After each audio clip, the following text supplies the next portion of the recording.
everybody? Welcome back to my YouTube channel. It's your boy Shotty Mills.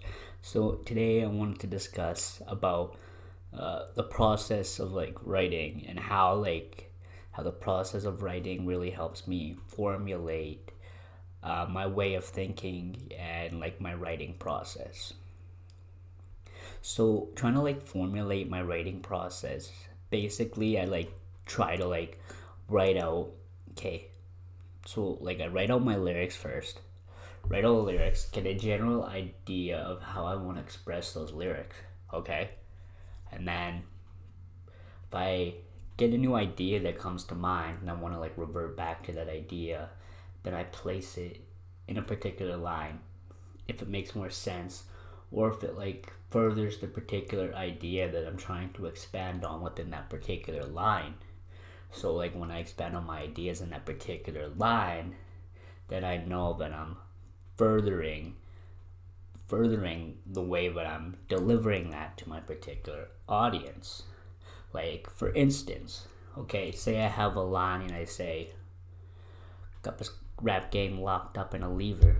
See, you want to change that up a bit. If I change that up a bit, make it a little bit more coherent. Instead of that, I would go, I drop rappers like receivers, throw them up in the levers, they leave them out, leaving a bloodshed coming straight from your head, something like that. So that's kind of the whole process of how I try to formulate my bars. Try to formulate it around that particular idea. Try to encapsulate it around a particular idea, a particular concept. So trying to mold your particular writing piece around a particular mood that you're trying to deliver to your audience, I find has been really effective.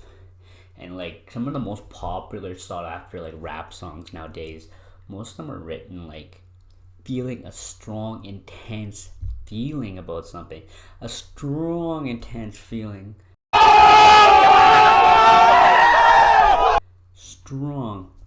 Yeah, a strong, intense feeling.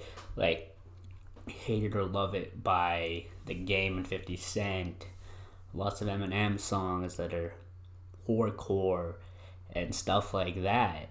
It's a little bit more different nowadays, especially with the innovation of modern rap. Okay, and then also I wanted to discuss in this YouTube video, I got my new podcast episode now out discussing about branding and how music has really innovated, and to be successful as an artist nowadays, it requires much more than just being an artist.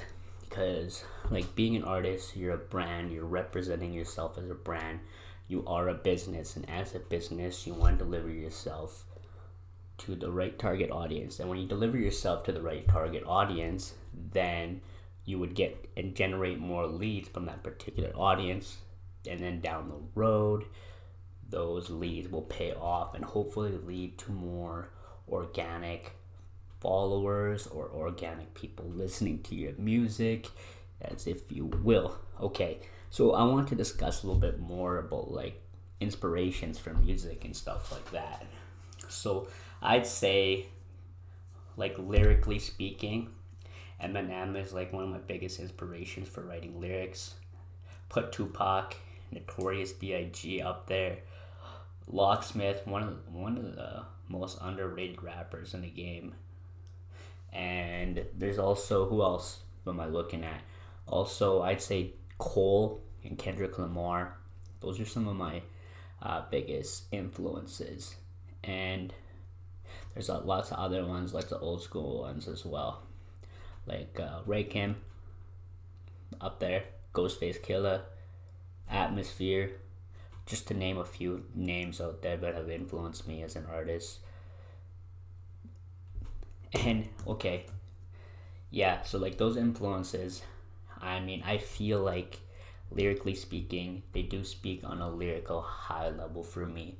And then I feel there's certain aspects of each of those artists, segments of each of those artists that I kind of follow along with and try to I harness my own style around that. And that's really important, trying to like develop your own style around something, because then you could generate some more ideas from that particular piece. Maybe there's something that you could apply that you learned from, okay, maybe there's certain flow that you really liked about a particular artist and you want to develop your own style around that.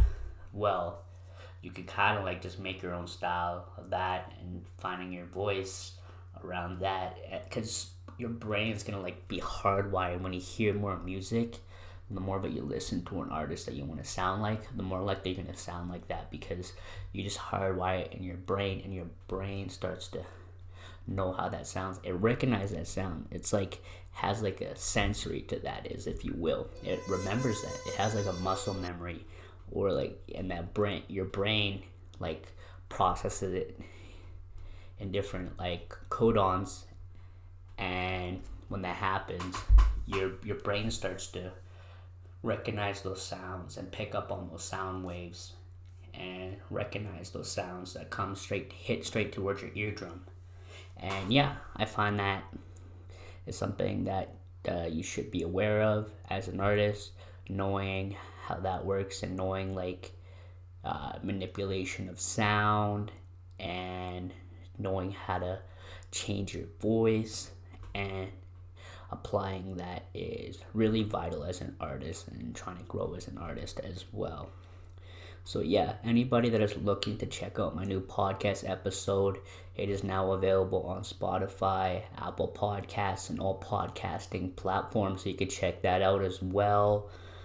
So like, okay, now I'm gonna express how I feel about the music that I write. So I feel when I write music that it puts me in a different dimension. It puts me in the zone. Puts me like, it filters out everything else, and then I write, and when I'm writing, it feels good. It like puts me in the place of like creating and putting, allows me to create. The more that I create, the more that I express myself, and when I express myself, that's when I feel like I'm feeling the things that I'm writing. And I find that's really important, because then you know that you're aware of what you're feeling in that particular writing piece. And when you feel it in that particular writing piece, then yeah, you're gonna deliver it in that particular way. And then this kind of just reverts back and connects with the whole idea of expressing yourself and with different moods and different feelings and emotions. And this is how I learned to express myself in different ways, through different sound manipulation and changing my voice and trying to develop my voice around that. But yeah, any advice I would give to anybody trying to like develop themselves as a brand within a particular niche in the music industry, try to like grow your network, connect with other artists, collaborate, and learn how to like learn the business side of things, because it's really important these days as an artist to learn the business side of the music industry, and knowing that will pay dividends in the future. Okay, well, that is it today for my episode of A Day in the Life of the Rapper with Shotty Mills. I'll see you guys next time for my new YouTube video. Keep shooting for the stars and realize your potential. Peace, everybody.